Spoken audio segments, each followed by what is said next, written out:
Okay, welcome to another edition of the Fast Lane. I'm your host, Derek Lane, and Fast Lane is a podcast for success. Hope to bring you relevant information that you can utilize, any ideas, any thoughts that you can gain to make yourself better, to make your life better. That's what we hope to do. And tonight's program, we're going to focus around money, finances. And there's a thing called the money diet. I've heard several people talk about it. I think it's a great idea. And the premise of this is to basically, just like you would, a food diet. You set yourself down and cut out the garbage, cut out the stuff you don't need. Just in a food diet, if you're going to cut carbs or cut calories or what have you. On the money diet, you're going to cut out expenses, wasted expenses that you don't need. You're going to start calculating those and to see where you would be in a given period of time. Let's say that you want to do a month, 2, 3, 4, 6. Maybe it'll become a way of life for you, hopefully. But again, the money diet. There's a lot of people that will not think about the small things that they spend money on, and it's incredible because literally there are people out there with their hand out selling you every turn you take, every day. You turn on the television, you turn on your radio. Everybody's got a new and great idea and invention, and they're selling it to you. You walk into a store, and these things are carefully placed to get your attention. You're drawn into this, just bombarded daily to get your money, to keep you broke if you allow it, if that's what you allow. And I'm not talking about the basic essentials. I'm not talking about, housing and food, utilities, things like that. We all have to do that. I'm just talking about the sometimes it's just the $2 and $3 stuff that you'll go into a gas station and you pick up this because it's a point of purchase. Those useless magazines from Hollywood stars that I don't give a crap about. There's a lot of things that we waste money on, and we can do better than that.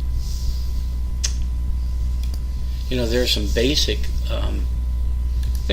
principles that you can go with as far as saving yourself some money and cutting out the fat, so to speak. And entertainment. Are you going out to the movies? 3 nights a week? You're going out to a bar 3 nights a week? What do you? Where's your vice when it comes to entertainment? Are you out buying movies and renting movies constantly? You going out to eat? Going out to eat is a big one. A lot of people, go out to eat a lot. Shopping, you go into the department stores and what have you, the home center stores, and again, you've been bombarded with, buy this, buy that, and it all looks like great. I'd love to have it. There's a lot of things I'd love to have too.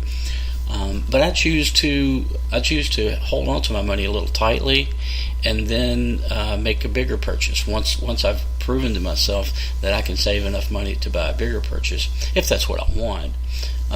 Travel. A lot of people have a traveling bone, and they find the need to travel all the time. There's a lot of things to do in your area, wherever you're at. I promise you don't have to go that far to find things of interest. The parks are free for the most part.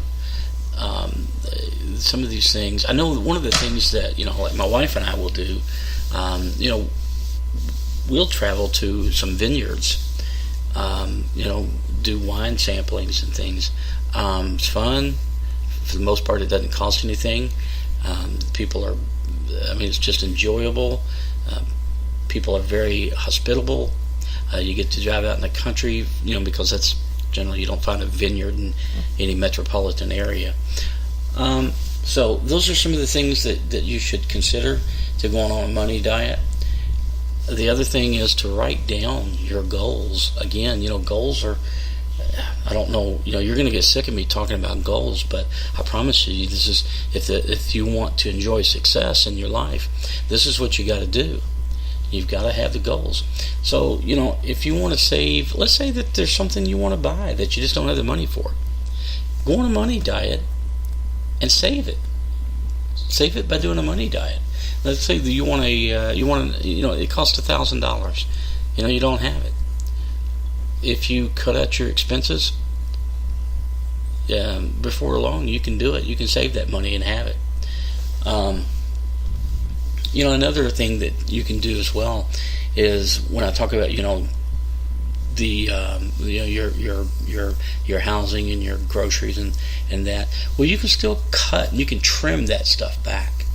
I will tell you that once a year, you're doing yourself a big disservice if at least once a year you're not calling your insurance agent and discussing your insurance policy to make sure it's up to date, to make sure that you're not overspending.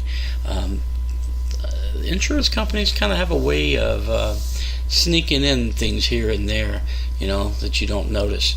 You need to call them out on it. It's important. That's your money. For the most part, it's, God forbid you're in an accident or, something happens around the home, what have you. Insurance is just, it's a gamble, you're gambling. It's a different way of playing the market or playing the ponies, whatever you want to say. But you can save money on your insurance, anything else that's out there. If your home energy costs are skyrocketing, take a look at what it takes to cut that down. Cut off a few lights, when you're not using them. Do the necessary things. Make sure your home is properly insulated. Again, all of these things, sometimes I feel like that, I sound like my old man, he's, giving me life lessons.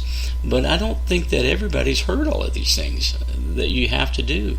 Not essential items, you got to cut that out. Cable bills, your entertainment. And while I'm speaking of entertainment, let me just say this. Someone once, I heard a great line, and for the life of me, I can't remember who said it, but it was great. And it simply is this: that the affluent value education, the poor value entertainment. Now think about that. That goes a long way. The affluent value education, the poor value entertainment. Okay, shift your focus away from so much entertainment, passing the time by, getting nothing from that time.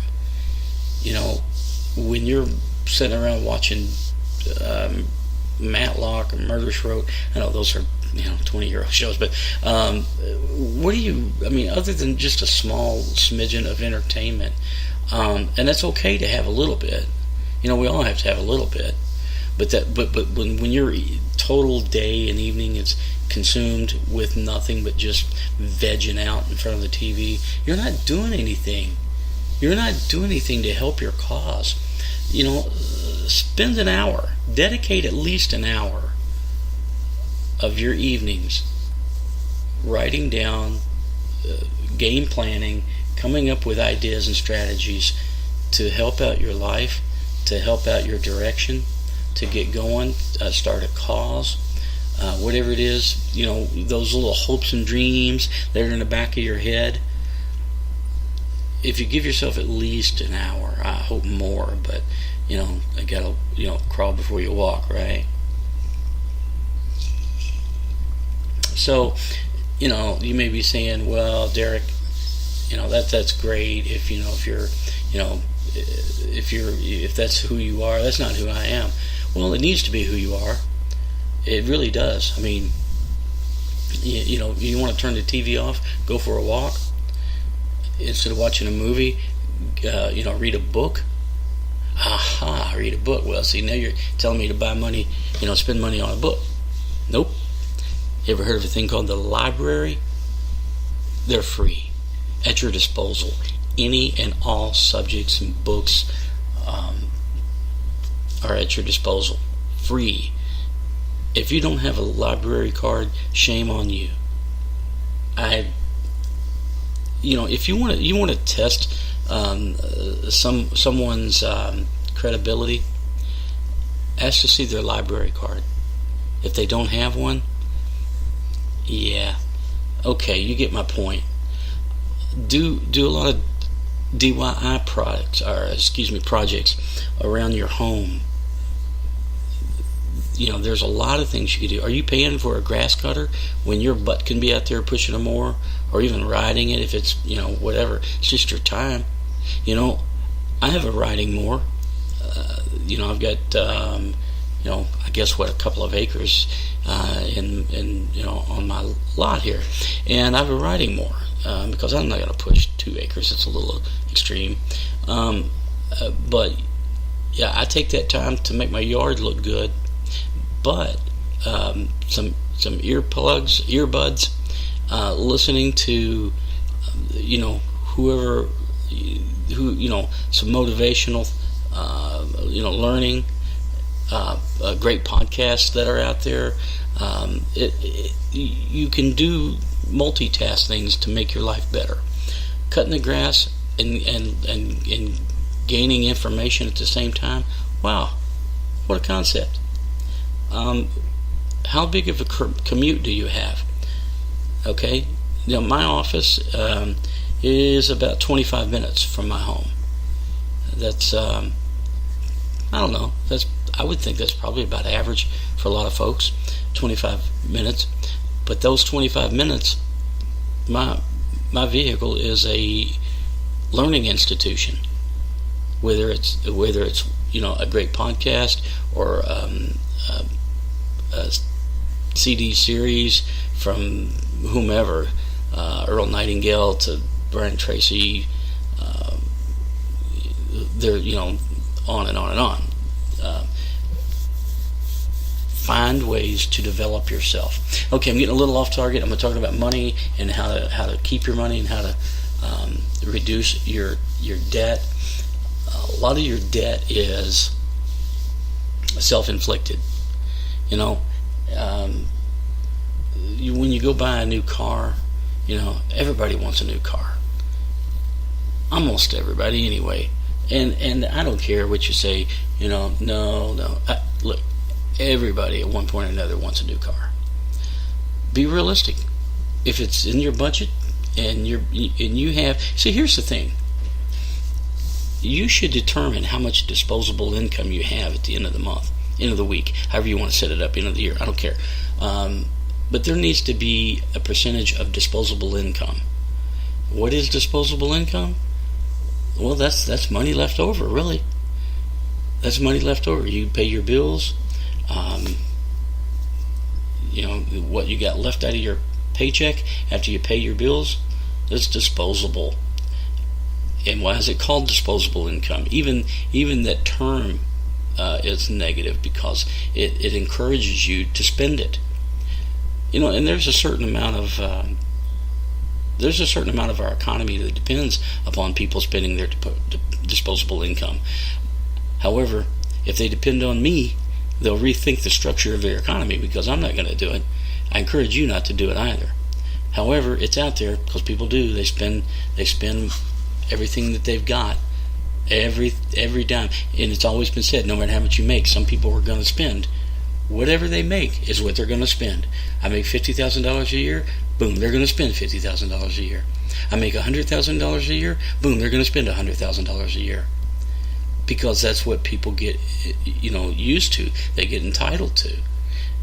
However, if you're a disciplined person and your cost of living, you can manage your cost of living by $45,000 a year, and you make $100,000, and you have some semblance of an investment strategy.